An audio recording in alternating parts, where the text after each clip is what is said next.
मेरी बेटी जब पढ़ाई के सिलसिले में बाहर जा रही थी तो उसने मुझसे बोला कि उसने तो सारी ज़िंदगी प्लांट्स के साथ बिताई है, तो बिना प्लांट्स के कैसे रहेगी। तो मैंने उसे छोटे पॉट में लगने वाली कुछ ऐसी प्लांट वैरायटीज़ ला के दी, धीरे धीरे बढ़ने वाली थी और बहुत ज़्यादा पानी का झंझट भी नहीं। रेंटेड फ्लैट्स में रहते हैं, पीजी में रहते हैं, हॉस्टल में रहते हैं, वो जब घर आते हैं तो वो सारा सामान लेके नहीं आ सकते हैं, प्लांट छोड़ के आने पड़ेंगे।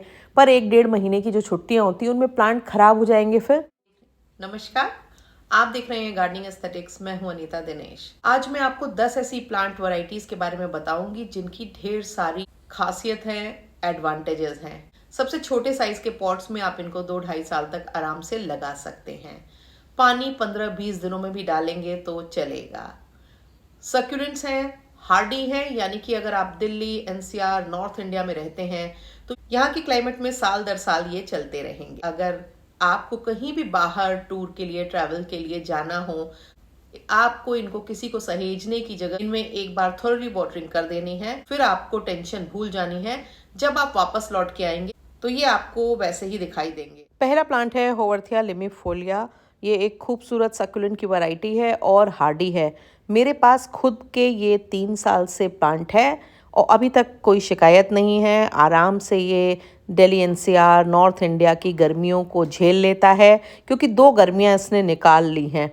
और इसके साथ ही साइड से इसमें नए पप्स निकलते रहते हैं। जैसे देखिए इस प्लांट में भी साइड से एक पप निकल रहा है। पहले भी 2 निकल चुके थे जिनको मैंने अलग अलग करके सेपरेट पॉट में लगा दिया। मैं हमेशा इन प्लांट्स को सेपरेट इसलिए करती रहती हूँ क्योंकि किसी वजह से अगर एक प्लांट में कोई फंगल या रूट रॉटिंग जैसी प्रॉब्लम आए तो सारे क्लम्प्स जो है वो ख़राब ना हो। इसको आप मॉडरेट टू लो सनलाइट में आराम से रख सकते हैं और बहुत लंबे समय तक इसको पानी की ज़रूरत नहीं है।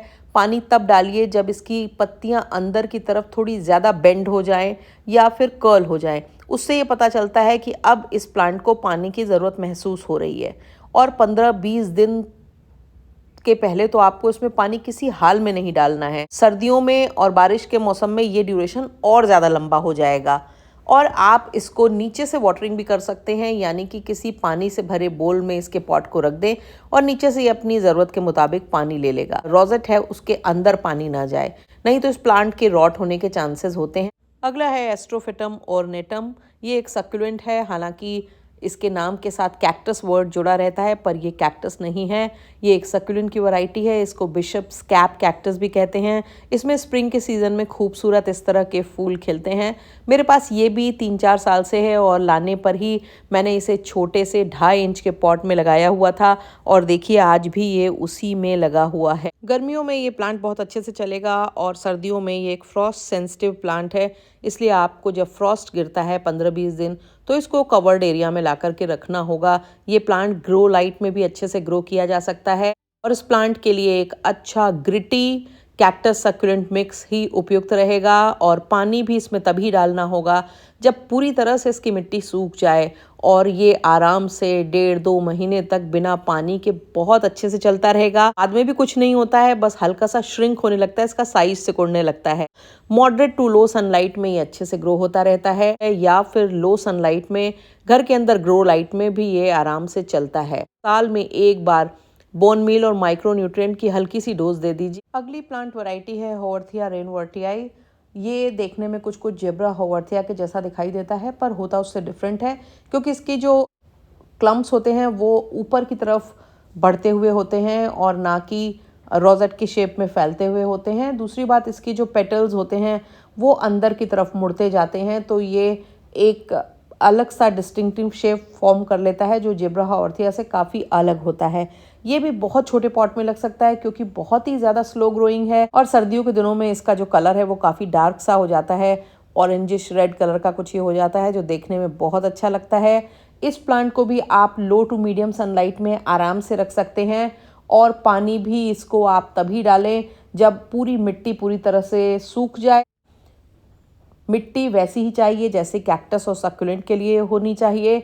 मैंने कैक्टस और सक्यूलेंट के लिए सॉइल कैसे बनाएं, उनको रिपॉट कैसे करें और उनको किस तरह से सिंडर में लगाएं, तीनों पे ही मेरे वीडियोस हैं। डिस्क्रिप्शन में आपको उनके लिंक मिल जाएंगे, आप देख सकते हैं। अगला प्लांट है गेस्टीरिया ऑक्सटंग। ये देखने में बहुत ही खूबसूरत लगता है और इसकी जो पेटल्स होते हैं उनका जो शेप होता है वो एकदम ऑक्स के टंग की तरह होता है और इस पे छोटे छोटे डॉट्स होते हैं वाइट कलर के जो इसको बहुत ही डिस्टिंक्टिव लुकिंग बनाते हैं। ये प्लांट भी लो टू मीडियम सनलाइट में ही रहता है। हार्श सनलाइट में इसकी पत्तियां जलने लगेंगी, ख़राब हो जाएंगी। पानी आपको बहुत कम डालना है। महीने में एक बार इसको थॉरली वाटरिंग करें, उसके बाद भूल जाएं। फर्टिलाइज़र, मुझे लगता है कि इन प्लांट्स में अगर आप ज़्यादा फर्टिलाइज़र डाल देते हैं तो आप इनको मारने का काम करते हैं। इसलिए साल में एक बार थोड़ा सा, एक चुटकी बोन मील और उसमें 2-3 ग्रैन्यूल माइक्रोन्यूट्रिएंट्स के डाल करके छोड़ दीजिए। अगला प्लांट है कैलनकोई टोमेंटोसा पांडा प्लांट या फिर चॉकलेट सोल्जर। ये एक खूबसूरत फेल्ट लाइक लीव्स वाला कैलनकोई की वैरायटी है जो कि बहुत ही कम पानी में और मीडियम टू लो सनलाइट में बहुत अच्छे से चलती है। इसमें भी आपको यही ध्यान रखना है कि पानी कम डालना है। आपने गौर किया होगा मैंने पॉट में मिट्टी भी बहुत कम रख रखी है और जिसकी सबसे बड़ी वजह यही है कि कम से कम मिट्टी में ये अच्छे से ग्रो होता रहेगा, पर ज़्यादा मिट्टी में अगर नमी रह गई तो ये प्लांट मर जाएगा, ख़राब हो जाएगा। गर्मियों में आप इसको किसी भी मॉडरेट सनलाइट वाले या लो सनलाइट वाले एरिया में रख के आसानी से बचा के रख सकते हैं और ये अच्छे से ग्रो होगा। सर्दियों में इसमें फ्लावरिंग भी होती है और इसको भी फर्टिलाइज़र के नाम पर साल में एक बार बॉन मील और माइक्रो न्यूट्रिएंट की एक डोज दीजिए। मिट्टी वही होगी कैक्टस सक्यूलेंट, या फिर आप नॉर्मल गार्डन सॉइल को भी यूज़ कर सकते हैं क्योंकि इसको बहुत ज़्यादा फर्टाइल मिट्टी की ज़रूरत होती नहीं है। पर ये एक खूबसूरत प्लांट है जो अलग तरह के लीफ टेक्सचर के लिए आप लगा सकते हैं। अगली वैरायटी है अगावे की वैरायटी। अगावे भी ऐसे प्लांट होते हैं जो डेजर्ट में या फिर कम पानी वाली जगहों पे होते हैं और बहुत बड़ा सा रोजेट फॉर्म करते हैं। और कई बार आपने देखा होगा अमेरिका के बहुत सारे स्टेट्स में आपने इस तरह के रोड्स पे, डिवाइडर्स पे देखे होंगे बड़े बड़े रोजेट्स इनके बने होते हैं जो देखने में अलग लगते हैं। फ्लावरिंग होते हैं इनमें, कई बार बहुत लंबे समय के बाद फ्लावरिंग भी होती है।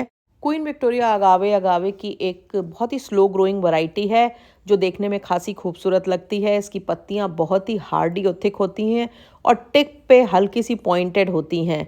ये प्लांट अपने नेचुरल हैबिटेट में ऑलमोस्ट एक्सटिंक्टेड प्लांट माना जाता है, पर नर्सरी में कॉमर्शियल ग्रोअर्स ने इस प्लांट को बनाए रखा हुआ है और सक्सेसफुली ग्रो कर रहे हैं। ये प्लांट उन लोगों के लिए भी बहुत खास है जो खूबसूरत प्लांट वैरायटीज़ कलेक्ट करने में इंटरेस्टेड है। बहुत कम पानी, कोई फर्टिलाइज़र नहीं और साथ ही साथ इसको आपको बस बारिश के दिनों में पानी से बचाना होगा, अदरवाइज़ ये प्लांट बहुत अच्छे से ग्रो होगा। ये प्लांट तीनों तरह की सनलाइट कंडीशंस को झेल सकता है, पर प्रेफरेबली इसकी पत्तियां खूबसूरत दिखाई दें इसके लिए इसको मॉडरेट टू लो सनलाइट में रखिए। पानी तब डालिए जब मिट्टी एकदम सूख जाए। अगली वैरायटी गेस्टीरिया की एक वैरायटी है जिसको लॉयर्स टंग कहते हैं और शायद इसलिए कहते होंगे क्योंकि इसके जो पेटल्स होते हैं वो ऑक्स टंग से थोड़े ज़्यादा लंबे होते हैं और बड़ा फ़नी नाम है।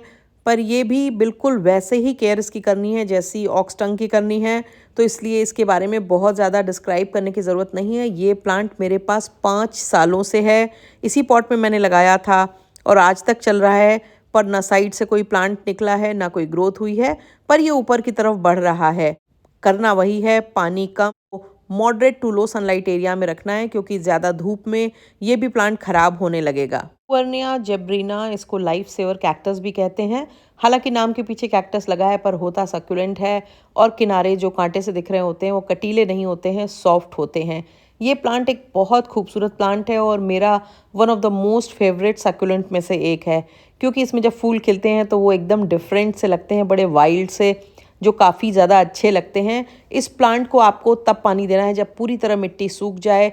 गर्मियों के दिनों में आपको इसको धूप से तो बचाना ही है, नॉर्मली भी आप इसको moderate to low sunlight area में ही आपको इसको रखना होगा।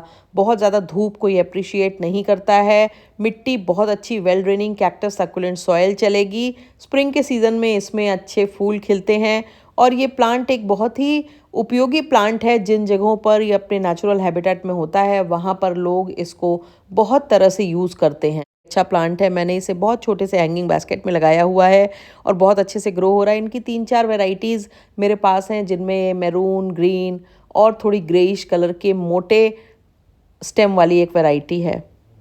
आपको ये ध्यान रखना होगा कि गर्मी के दिनों में इसको आपको 15 दिन में एक बार पानी ज़रूर देना है क्योंकि ये और प्लांट्स के मुकाबले थोड़ी ज़्यादा पानी चाहता है। प्लांट है यूफोर्बिया टिरुकली या पेंसिल कैक्टस। ये प्लांट एक बहुत ही कंटेम्प्रेरी लुकिंग, बड़ा मॉडर्न लुकिंग प्लांट है, बहुत ही हाई सन लविंग प्लांट है। और इसकी दो वैरायटी मेरे पास हैं, एक ऑल ग्रीन है, दूसरी है जिसकी स्टेम सर्दियों में एकदम ऑरेंज कलर की हो जाती हैं। पानी तभी डालना है जब मिट्टी सूख जाए। खाद की कोई खास ज़रूरत नहीं है, साल में एक बार डालें, पर इसको धूप की ज़रूरत है। इसको जितने अच्छे से आप सन में रखेंगे ये उतना अच्छा ग्रो होगा। अगला है जेब्रा होवर्थीया। ये प्लांट तो ऑलमोस्ट हर प्लांट लवर के पास होता है। इसके भी रोजेट्स फॉर्म होते हैं। स्लो ग्रोइंग प्लांट है। जेब्रा स्ट्राइप्स की वजह से इसको जेब्रा होवर्थीया कहा जाता है। पानी मिट्टी की रिक्वायरमेंट बिल्कुल वैसी ही है। सनलाइट मॉडरेट टू लो चाहिए। एकदम छोटे से पॉट में देखिए लगाइए और फिर उसके बाद उसकी जो खूबसूरती है वो अलग ही लेवल पे पहुंच जाती है।